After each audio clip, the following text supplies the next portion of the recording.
Good morning, South. Please stand for the Pledge of Allegiance with tap dancer Cedric Williams. I pledge allegiance to the flag of the United States of America and to the republic for which it stands, one nation, under God, indivisible, with liberty and justice for all.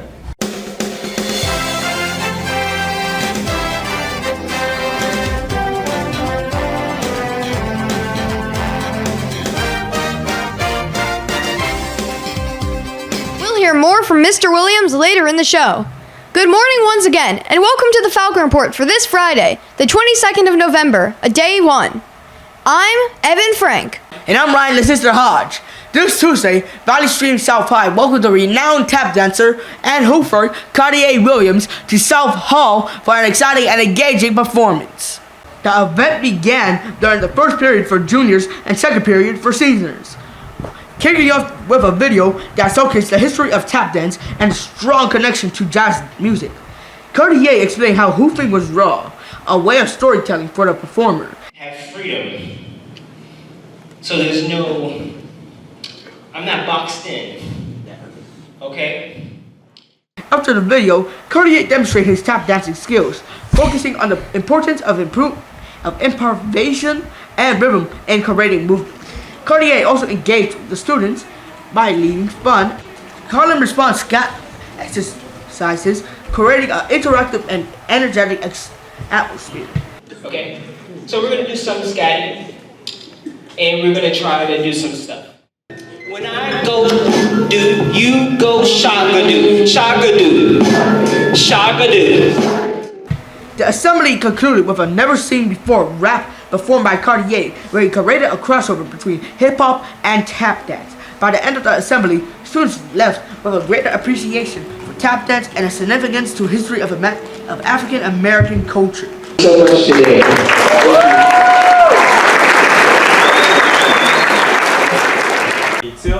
Cartier's performance was stunning. Do you ever wonder just how he does it? The Falcon Report's Gazelle Torono had the chance to speak with Cedric Williams about the stunning performance. I'm joined now with Cedric Williams. So, can you tell us what drew you in particular to South to share your talents with? Well, I was really excited to get this invitation from the principal. He's, been knowing me since I was about 10 years old, and so he asked if I could come and, share my talents. So I said, oh yeah, let's do it. How and when were you introduced to tap dance, and what first spoke to you about it? So I was introduced with tap when I was 4 years old. My grandmother taught me how to tap, and she taught me the basics, and that's how I really started to do improv, and that really took things to another level because I started to be in a adult tap class at the age of 4, and then I just kept going, and then that turned into me winning Showtime at the Apollo at the age of 6, becoming one of the youngest Apollo legends, and then from there on, everything just took off. Based on your shows here, we know you like to do improv, so what about it speaks to you and makes every show so special? Improv, I love improv because it's all about giving, true emotion. And what I really like is, I like to tailor make most of the shows and things that I do to the audience that's there, because if you do that, it's really hard to go wrong with the audience if you make it tailor-made just for them. And so that's what I like to do. I like everyone to feel special about their experience, and that's what I would want somebody to do for me. Give me that very tailor-made experience with the right emotion, the right energy, the right vibe. So that's what I'm all about. What image do you hope to impose on future generations that make them want to do tap? So my whole thing is to make tap music. Music is tap, and music is dance too, but I think this generation is really guided by music and hip-hop, and I really want people to understand that tap is coming for hip-hop, hip-hop is tap, and I'm the one that's going to change the guard of the art form. Thanks so much for joining us. Back to you in the studio. Last week and this Tuesday, South opens its doors during the evening for parent-teacher conferences. Hannah Wallace was on the scene. I'm here now at South's parent-teacher conferences. The first round of conferences with students' last names A through L took place last Wednesday, while the second half consisting of last names M through K finished this past Tuesday. Starting at 7 p.m., teachers met with parents in 5-minute time slots to discuss each student's Quarter 1 performance. The event ran smoothly thanks to our amazing volunteers from various honor societies and Key Club who acted as personal secretaries for the teachers. They checked parents in, kept things running on schedule, and even helped guide anyone who needed directions. Overall, it was a great opportunity for parents and teachers to connect and have a face-to-face discussion about their students' progress. For the Falcon Report, I'm Hannah Wallach. On Wednesday, South's 10th grade students were given the chance to explore future career paths. Congregating in South Hall during second period, upperclassmen from all three schools of the Valley Stream Central District spoke about the wide range of programs BOCES had to offer, showcasing a variety of programs like nursing, automotive, cosmetology, medical assisting, from nursing to automotive.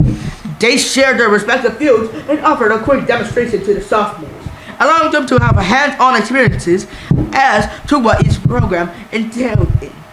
Each student speaker spoke on their respective fields and encouraged students to think about what they might want to be in the future. Overall, the sophomore class had an engaging assembly on how they can affect their future careers in a positive way with this program. When the Falcon Report returns, we'll talk much more about the MSA picnic. But first, a bird's eye view of autumn sunsets. The Falcon Report will be right back.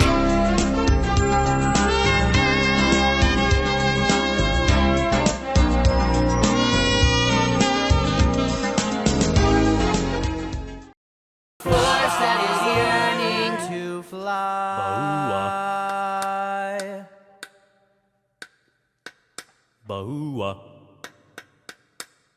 Bahua. Bahua. Quick, quick, quick, quick, quick, quick, quick,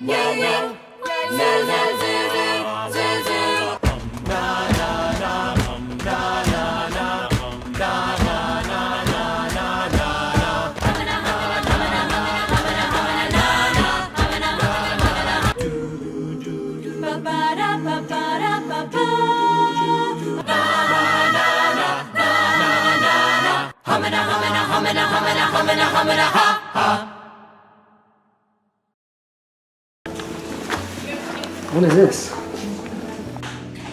What's going on here? You don't know? It's the Heart and Soul Workshop. What is the Heart and Soul Workshop? It's an arts and craft workshop. We do origami, crocheting, painting, coloring, and bracelet making. And it all gets donated to children's hospitals and veterans. That sounds fun. When is it? It's right here, Saturday, November 23rd at 11:30 to 1 p.m. in the library. Last Friday, students in Miss Christina Brea's criminal justice class took to the NCPD Center for Training and Intelligence for a real-world representation of their studies. During the trip, students were given a rundown on the different parts of the police force. For example, they witnessed a police helicopter landing and were given a chance to speak to the pilot about their journey on getting the force. Bell 407 and Bell 429. Bell 429 is one of the newer helicopters we operate. Additionally, the class got the opportunity to see mounted officers and learned about their specifics of their job. Upon witnessing these different aspects of the NCPD, the students were educated on the requirements necessary to join these specialized sectors of the police force, including a general test to become an officer, followed by 3 years of service. This class also learned a lot about how the NCPD gathers and organizes intel and information on local crime. Overall, the visit was a fantastic way for the criminal justice students to gain a first-hand understanding of all that they are learning about in class. We've had some pretty dull weather the past couple of days. Let's check in on Anthony Balello to see if we'll get some better weather this weekend. Anthony? Thanks, guys. You'll all get the chance to be cool this weekend. Today's weather will feature intervals of clouds and sunshine. We'll finally be seeing a couple showers. Tomorrow will be windy and partly cloudy, though temperatures will rise back to the low 50s. These trends will remain consistent for Sunday. Be chill, South. Back to you in the studio. The winter sports season is just around the corner. Let's turn to Jackson Hunter for more details on all that has been happening in preparation for it. Jackson?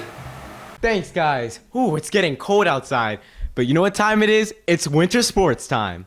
These past few weeks, we saw winter sports make huge impact on South's building. Junior high sports as of right now include girls volleyball, boys basketball, and co-ed winter track. On the other hand, JV and varsity sports here at South include boys and girls track, girls and boys basketball, and wrestling. On the other hand, South has district sports too. These teams include bowling, fencing, gymnastics, and boys swimming. Overall, South is preparing for an incredible season to come. That's sports. That's all for this edition of the Falcon Report. For Ryan LaSister Hodge, I'm Evan Frank. Have a good weekend, South. The fog is coming. The fog is coming. The fog is coming. The fog is coming. The fog is coming.